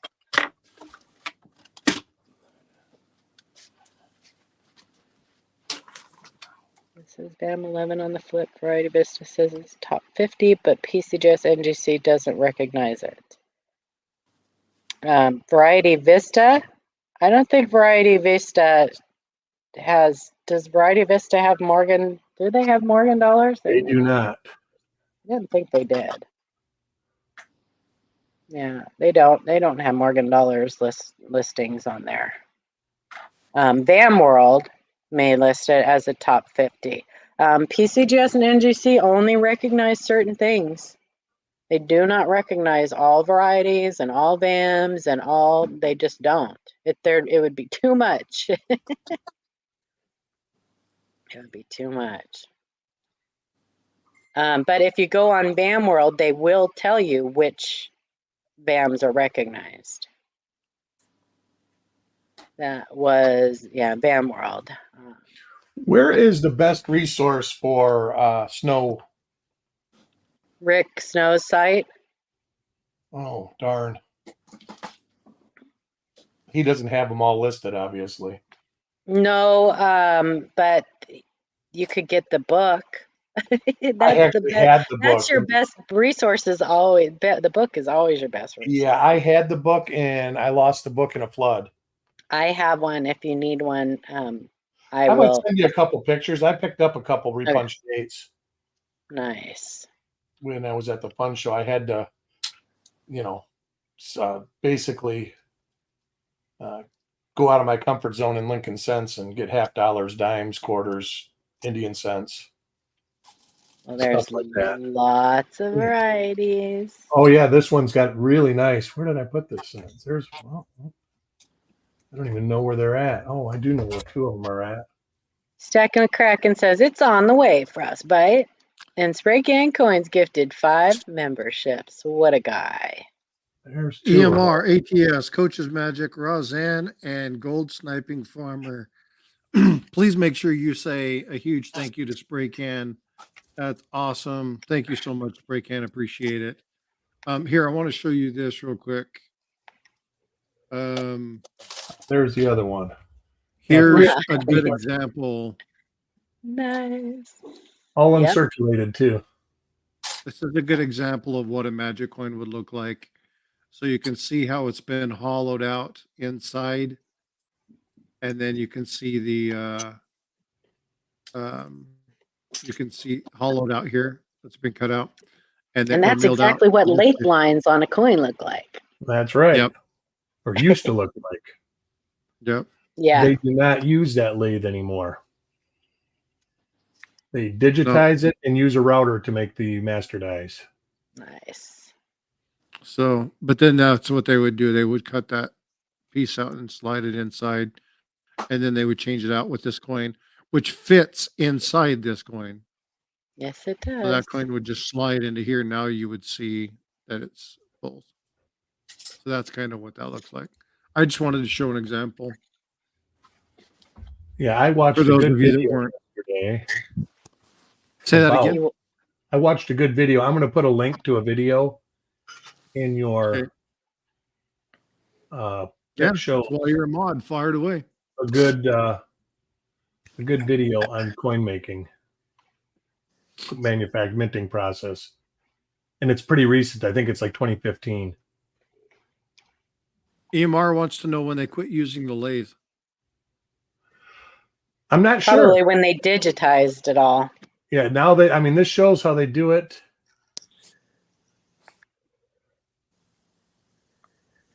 So is that on the coin making or on the, are you talking about the Whole dies? minting process from making gold and They silver don't use a coins. lathe to cut the dies anymore? They did show a lathe making a ceramic, The Galvano. right? But then they put clay on it, digitized it, and then they had a router carve it into a die. But the lathe lines come from the die. Right, but that's the old Galvano. They don't Galvano it onto the No, the master lathe die lines, anymore. the lathe lines come from them cutting the steel rod into that cone shape. And The master they're dies aren't supposed, produced like that anymore. oh, That's they're what I'm not saying. This produced. They're video not, oh, shows okay. them. I gotcha. I gotcha. Yeah, the master hubs are still produced that way. I gotcha. Yep. That's what I'm saying. Okay. This video had them making a master die, and they were engraving it on a router. So had a they CNC. start out with it being more flat then. They take the sculptors. It shows them sculpturing on the Galvano with clay. Mm-hmm. Right. Then they digitize it. Then Right. they fix the imperfections Right. on the digital copy. Then they feed it into a CNC router, and they just carve it into the master die. So they don't even have a master hub anymore? They do. They don't have a master die anymore. They don't make it the same way they used to was it a intaglio reduction lathe or something like that, or Galvano reduction lathe? I'm They used confused. They used to take a big Galvano, put it on a lathe, and they had a reduction lathe. Right, the That would reduction spin lathe. around, and Right. then it would carve it into the master die. hub. Master hub. Yeah, now the Galvano doesn't do that. They don't do the reduction lathe anymore. They use a CNC machine. But you said they do that directly onto the master die. Right. And then they So make where the is hubs. the master hub then? The master hub comes from the master die. No, the master die comes from the master hub. That's where you're confusing. All right. me. Yeah, All right. My bad. So the confusing. master hub is made of the but I'm like, the working dies and the working hubs are still made the same way with Okay. the conical press. Yeah, because you have the master hub, then the master die. so there the working could hub. be so there still could be lathe lines, because if they're still made the same way, then they're still They're not using made the the same lathe. way. That's what I'm saying. Watch the video and you'll see. No, but them you said making the working master hub and the working die are made the same way. Yes, but No, they won't have the lathe 949. lines because the lathe lines are made on the master hub. No, the lathe lines are made on the working dies. They come from the working dies. That's why they're on they're on Yeah, some but they dies come from the and not other Galvano. dies. No, No. They come from the die, the working die being lathed into a conical shape. And those lathe lines are supposed to be polished off, and some of them are hubbed off But when that working dies die are- is hubbed. the working dies are pressed. They're not turned. They're turned into a conical shape and then they're pressed. So real quick, yes. let me interject there. 949 just gifted 5 memberships. Siren, Perry, Coin and Card Hobbyist, Papa York, and Bill Gibson were granted. And we are these, not fighting, you guys. This thank is you. called a discussion. exchange. It's discussion. I have also We're heard grown. lathe We are lines grown. coming from, like on the outer devices, coming from the Galvano, No, they come from the die. where the etching. That's why they're on some dies and not other dies. Right. That comes from Because- turning the point. Yeah. But there is, I'm trying to think, by the L of Liberty on a early die state 63, I want to say, there's always a scratch in the one corner, and it's from the reduction lathe.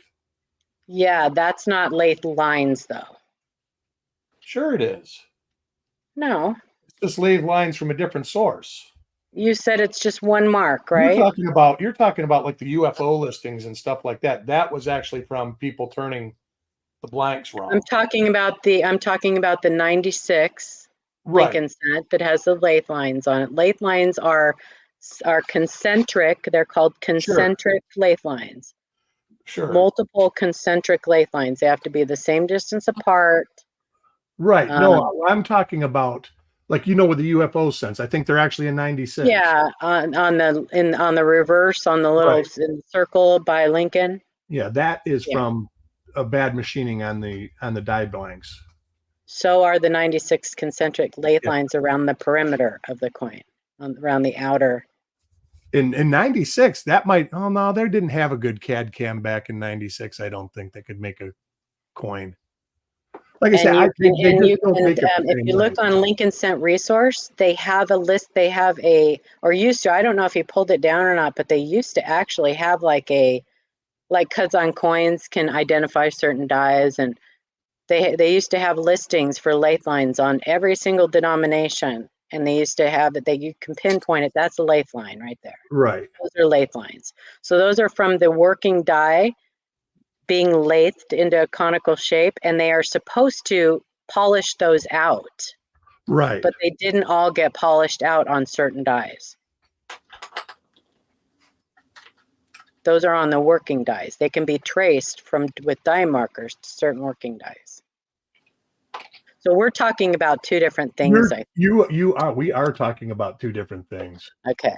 Because I'm looking at the 96 decent that is notorious for the lathe lines. That's not what I'm speaking of. And that actually is caused by a broken insert from the lathe. Yeah. Okay. So I don't know where you're experience. Huh? I says I have some machinist experience. I can tell you right now that that's a broken insert.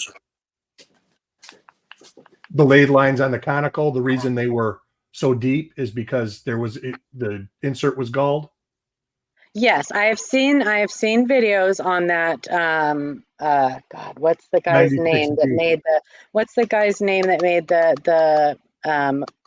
the Jefferson nickel old design? Oh God, what's his name? He has a YouTube channel and he shows him making dies where certain things came out too deep, so he had to readjust his settings and stuff, because certain things were coming out too deep that he couldn't polish them off.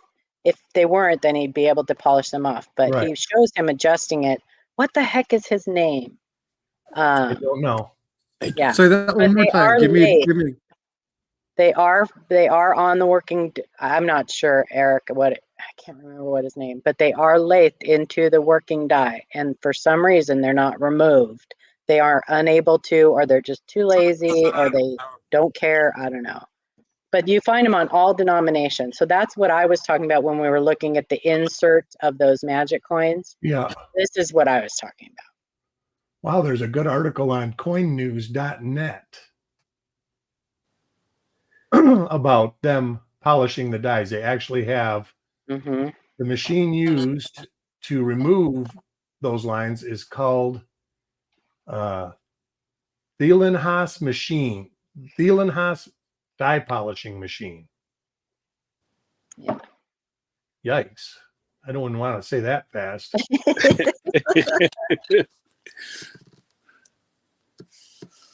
But you can see where that picture he just showed looks like the inside of that magic coin, and that's what I was talking about. Here's another example on a different coin. On a different denomination.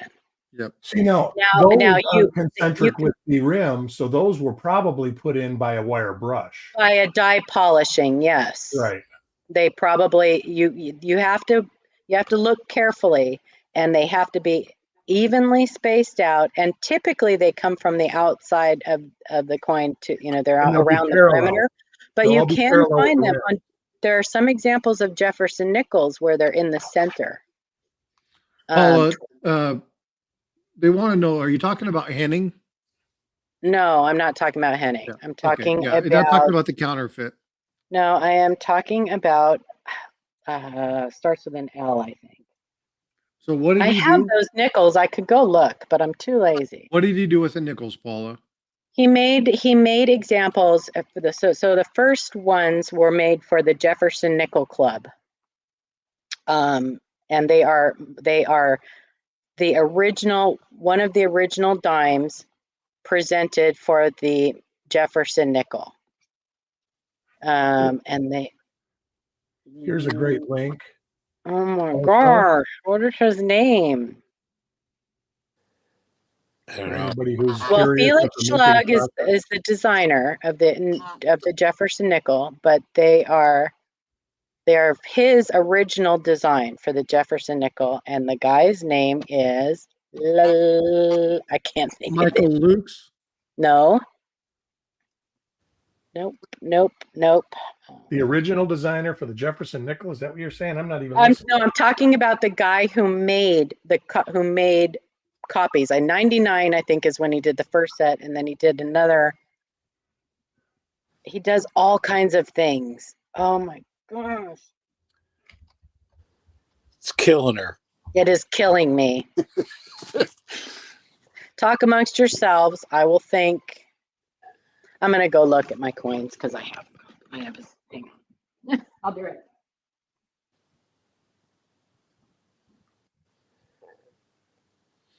Yeah, I don't have any idea of who she's referring to. I I'm trying don't to look it either. up. I have no clue. I didn't even know about that.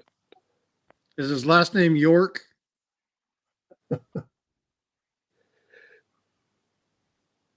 She's probably in the basement. John Taylor? Found it. It's Ron Landis. Okay. Ron Landis. So if you look up Landis Studios on YouTube, there is a video of them creating dies, and him doing what Eric was talking about with that machine and stuff like that, and setting all of the parameters and all of the stuff to cut those dies. Yeah, I'm going to send you a link in Facebook, Paula. This is a really good link when it comes to making dies and stuff like that.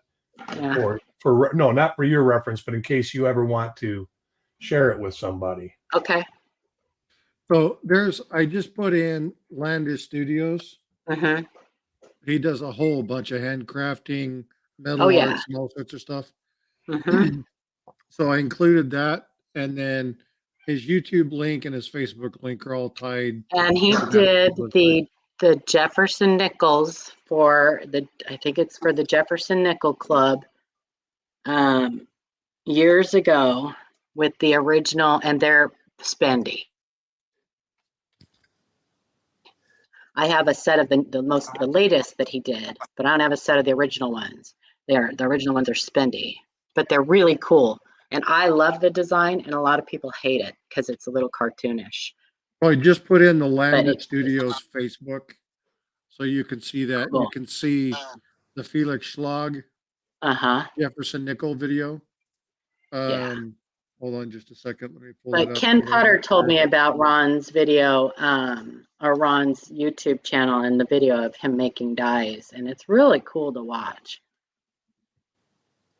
It's very cool to watch. Here's the video I believe Paul is working on.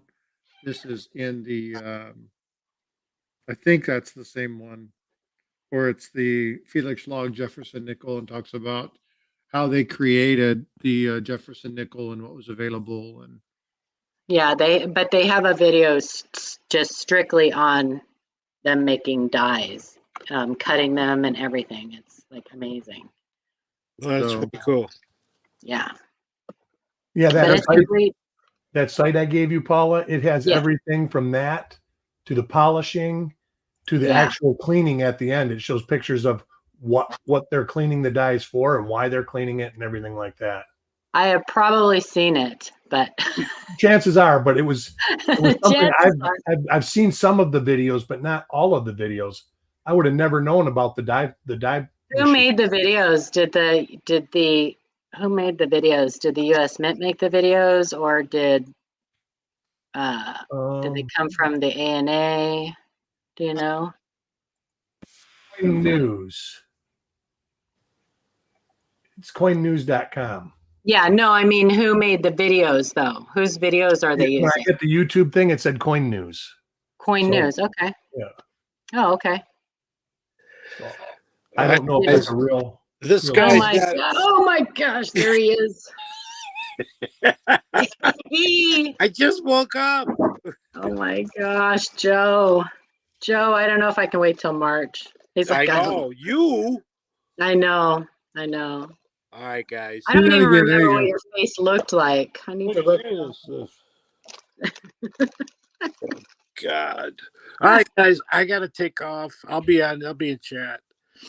All right, Joe. Always a pleasure. Joe. Thanks, I'm gonna- Ron. Thanks for Go get coming your hair on, bud. did. Yeah, How much longer are you going to be on Frostbite? About 15, 20 more minutes, and then we'll head over to live our Coinkers auction.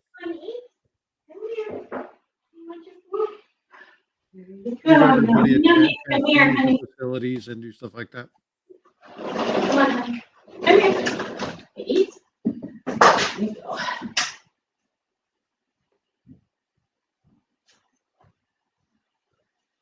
Yeah, that's funny. Well, that was fun. It was a good conversation. I'll have to pull up some information on his channel. I'll have to look into that Landis Studios, talk about that. It's really cool. I like the fact that this is why I like having you guys up on panel, because the conversations usually result in me learning a lot of information. They So always result in me learning. well, but that's that's why we have conversations like this, and that's why we do kind of the open discussion about coins. Have And to learn. Yeah, I had watched that so- one video that I posted and just started looking at other stuff, and it's like, wow, who would know about that thingamajig machine? Yeah, there is. So a lot of, most people get, are fine like with just learning the basic minting process. You can get very deep into it. And if you're serious about errors, wanting to know errors, you have to get really deep into it. Yeah, but the thing I was pointing out is the reduction lathe is not used Right. anymore. Right. Yeah, I did not know that they didn't use I did know that so I read that some of the artists prefer the old way. That's right. And they And they some of make the a artists- clay galvano, and then they use modeling clay. Right. And Then they some- scan it. Yeah, and I didn't know that they eliminated the master hub. I didn't know that. Well, Because- making the master hub the old way, now they make it the new way. Digital. So they laser cut it in. Is that what they do? It's made with a CNC router. Like, watch that one I don't video. know. It I, shows you them make speaking, that. I don't know what a CNC router is. It's basically like a pinpoint, and there's a Okay. computer screen, and they got the blank in there, and it's basically going back and forth, right to left, Okay. and it's Gotcha. engraving ups and downs and all the it's cutting everything. Watch that video. It has them doing it. It Gotcha. shows them doing it. As a Gotcha. matter of fact, Well, I think that's both good. of them do. Both videos show that. Okay. But it starts out about all different things and how they start the assay of the gold at the West Point Mhm. Mint, and then they assay the silver in stuff like that. And then it goes on to die making and quarters, and then circulating cent production, all sorts of stuff in the video. Yeah, I heard somebody talking about that when they were talking about that stupid extra V. And they were saying, well, that's where it happened. And I said, no, it can't be that can't be where it happened. That's right, because it would be Because on it every would be single on die. every single coin if that's where it happened. Yeah. Yep. I think it's debris Yeah, because yeah. there's more than one location. It's some type of hub damage. Yeah. So And I it's some type of hub damage. Yeah. So Paula, on your on the screen is an Working example of hub. a CNC machine. Okay. So what it Oh, is, okay. it's basically you have your rotor there that has a fine tip cutting Interesting. tool on it. Hmm. They put the item. Let me do it this way. They put the You item can actually see here. it in the right screen on the computer. There's a coin in that. Yeah, so they'll put it here and then they'll lay it back and then they actually come down and then they carve Yeah, into yeah. that particular item. Interesting. So then there's the coin right here on the right hand side. CNC that they're tape. actually engraving, and so it'll just take a digital scan of that I laser think I scan. did watch something on that. I Yeah. think I did So watch something. this I understand because I watched a really good video on um it was the master engraver for the mint a few years back, and walked through. There's a lady that had done a video like 2 years ago and had done kind of walked through the whole process, and he really broke down what the seam machine was like and what they did and how they Mhm. utilized the artistic rendering to do this, and then how they put it in, and then different techniques. And they couldn't show the techniques because it's proprietary, about how they kind of polish those errors out of there, because this leaves lines as well. So how they do that and what they have to do to get that done, it's really really cool stuff. So I knew they did this. I didn't. I just wasn't sure that, because when you were talking about Master Hub, Master Die, And when did they start using that? Do we not know? Well, the video that I posted, I think that video is 2012, 2014-ish. Okay. The other videos I posted are at least 2014. Okay. So Uh, sometime with the quarters, one of the I quarter would programs. say that CNC technology has been good enough to do this since the early 2000s. Okay. what's the name of the thing that they used to do the reduction? Galvano. The Galvano is the Or- big Yeah, clay Where or whatever it they took use it as from their medium the die the plate down to your to your laser. Yeah, master hub that your reduction lathe yeah. makes. It just traces a big, it's huge actually disc and makes and transfers it to a little tiny. it's called a Janvier reduction lathe. Is what Yes, produces the that's the one. Galvano, That's the new one that the most recent that they've used. and they were in use in 1998, according to John Wexler. Yeah, that's the most recent one. But they've used reduction lace Since way before that. 1836, yeah. Yeah, And I want to we got say, them for from some Europe or reason, France. I think France. I yeah, think is where we for brought some them reason, over. I want to say it was called an intaglio lathe or something like that. I don't remember. I don't remember all of the names and stuff. It's not necessary for me. See, So, that's me. That's why I get very common terminology when I mhm. do stuff, and people I put have me on I the have spot. other And knowledge I need to store in my brain. That's not the names of the reduction lathe is not one of yeah, them. I can tell you the process. I don't know where that came from. Came from France. it actually did come from France. Hmm. Yeah, I can't see when they did that, but it had to be within the last 20 years. Yeah, I'm just wondering if they started it with the state quarter program, you know, just because those designs are so bad. It seems like it would be a big, one of the programs that would be easiest to try it out on. All right, let's see here. And they used so many different designers for the state quarters. Yep. Oh, that's when So they started doing on the computer. digital, Yeah, digital design. yeah. Do know that. Pinning nickels still, yes, they are still found in circulation, Wow, the Kevin. CNC machine takes 16 hours to make It's the only place you will find them unless you buy them. You will only find them in circulation unless you buy them. You can't buy them from the supplier. No. He's in jail. Or is he dead yet? He might be dead.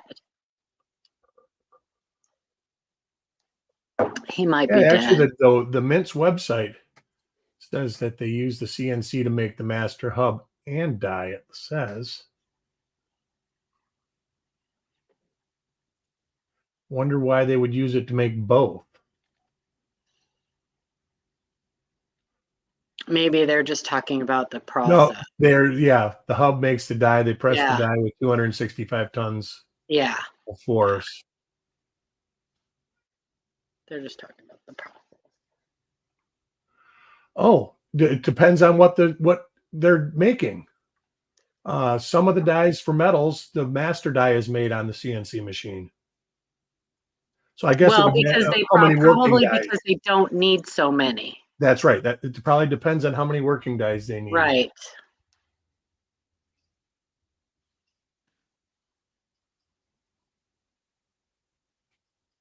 I'm just seeing if I can find a date when they started using those machines.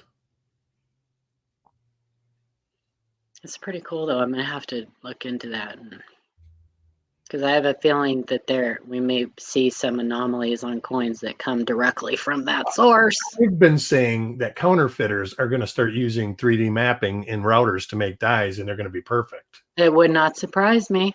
They will have the die scratches, everything within the coins. Yes, they will have to use a source coin because there's no way they could recreate like a lot of the old coins exactly those. So they will have to scan a source coin and then make it from there. So there will still be markers that you can find that you can identify counterfeits. But it's going to get so good that it's just, I mean, I don't know what we're going to do.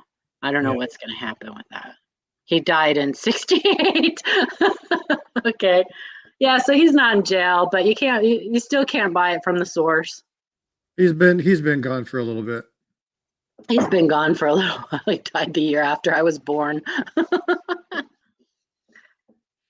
Yeah, that's another thing that you won't most dates and stuff like that, you will not find me remembering. Like what years of certain coins were made in what year, and that is not something that I find necessary. For what I do, it's not something I can look up lickety split. I know exactly where to look it up, so I don't have to store that information. Yeah, my problem is, I've seen that before. Uh-huh. Yeah, Well, where did I see that? The problem with counterfeiting is as technology improves, the availability for them to counterfeit is getting better. But places like China are not necessarily concerned about getting good quality fakes out. They're more concerned about flooding the market and bringing money to China by tomfoolery, right? But you get some nations like I can't remember who it is in the Middle East that has focused primarily on gold, and some of the stuff that's coming out of there is just it's hard to tell. But when you get a real artisan, like somebody who's they sacrifice it, but they're true artists, like they're really focusing on doing the dice, kind of like what you would have if you had the gentleman that Paula was just talking about decided to go crooked. Landis. Right? Landis, right? So think about or Daniel Carr. Well, same thing, right? One of those guys decides that they want to do some nefarious stuff. Mm-hmm. Then we have issues. Kevin, it's 39, 44, 46, 47, and 53. Those are the years of the Henning Nichols. I can't wait to get my hands on that book. Dubai. I know. I can't wait for it to come out. Because my name's in it. Nice. I get so excited. I know it's so silly. It's like you have to search in there, but it's in there. Well, the thing is that, I mean, it's just a thrill. I'm never going to write a book on my own, so I have to rely on other people writing books. Don't say that. You never know. Oh, I'm a terrible writer. Ken says the same thing. The problem, I'm a terrible writer. It doesn't matter because you have an editor that is a good writer. Yeah, it's true. And they proofread everything and they fix everything. What they want is the information. Yeah, it's true. And you could probably type it into AI and have AI write the book and then no, I would never do that. I would never do that. But then you go back and correct it. I mean, I'm a firm critic of AI. Well, no more shopping at Sam's Club for you because starting next month. Hold on, real quick. We've only got a couple of minutes and I want to do something. Number one, Tiger Stacker just came in. Tiger, you're going to have to go watch the beginning of this. I opened your Christmas package. Aw, Absolutely amazing. Awesome. Thank you I so will much go for back that. and watch it too. But I just got an email and I want to show you. We were talking about the coin, the magic coin. Magic coin. So let me show you an image and I'll show you what the telltale sign is. So it is a peace dollar. And so let me do present share screen. It's a 2-piece dollar. That's right. It's a 2-piece dollar. It's a pieces dollar. Yeah. All right. So what you got, and there's a telltale sign right here. No, that's not where it would be. No, it would be inside that rim. Yep. But you Turn can it see over. Usually Do we be have on a the side? reverse too. Yeah. Do we I have don't a think picture he of the other doesn't side? do the site. There you go. No, we need a picture of the other side. He's showing us that. Oh no, he's showing us that the rating is intact. But that's what I was showing you, Paula. So this one doesn't have it. So when we come here, it's right there.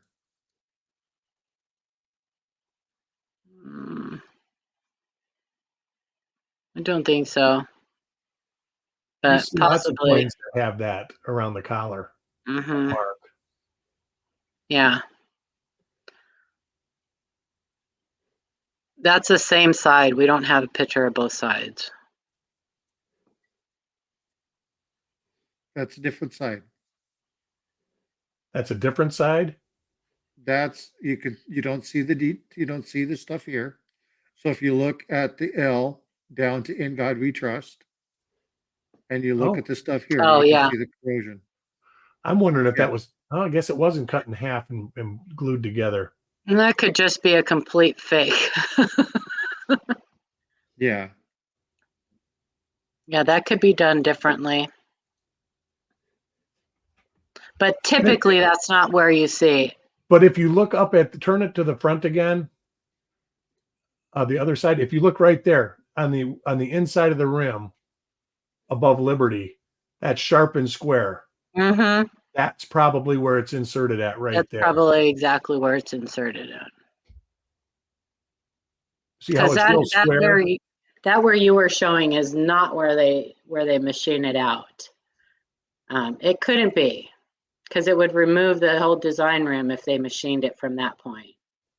What are you talking about though? Where would this Above go in? Liberty, it's very square, and there's like a dark shadow right on the inside of the where the rim begins. Yeah. Look by the T of Trust. Mm-hmm. It's very squared and sharp. Yeah. If I had to, if that was rounded out and replaced, that's where it would be cut at, is on that rim. And it's definitely not cut on the other side, because the other side is losing detail at that point. So, but that's the coin. Yeah.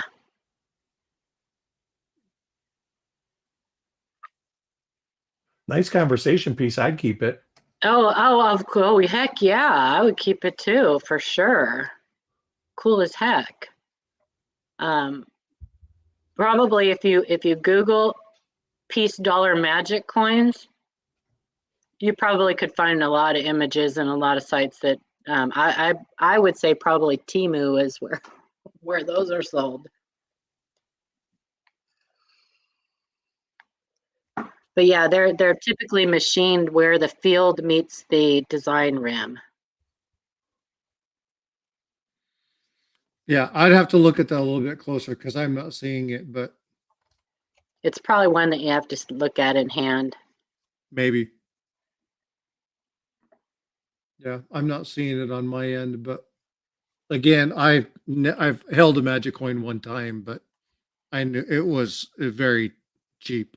It wasn't a very good one. So Heat Kraken uses it when he plays heads or tails. Yep, if you guess heads, you win every time. Every time. All right. Well, folks, I'm going to go Okay. ahead Bye, guys. and Have a blessed I'm going Sunday. to You guys have a great day. Bye. y'all take care. Thank you for coming up. I appreciate you, Paula. Oh, always a great time. Thank you, Eric. I appreciate Don't you call me so Paula. much.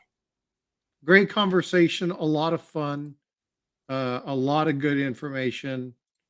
I do appreciate everybody coming up. Thanks everybody in chat for the discussion.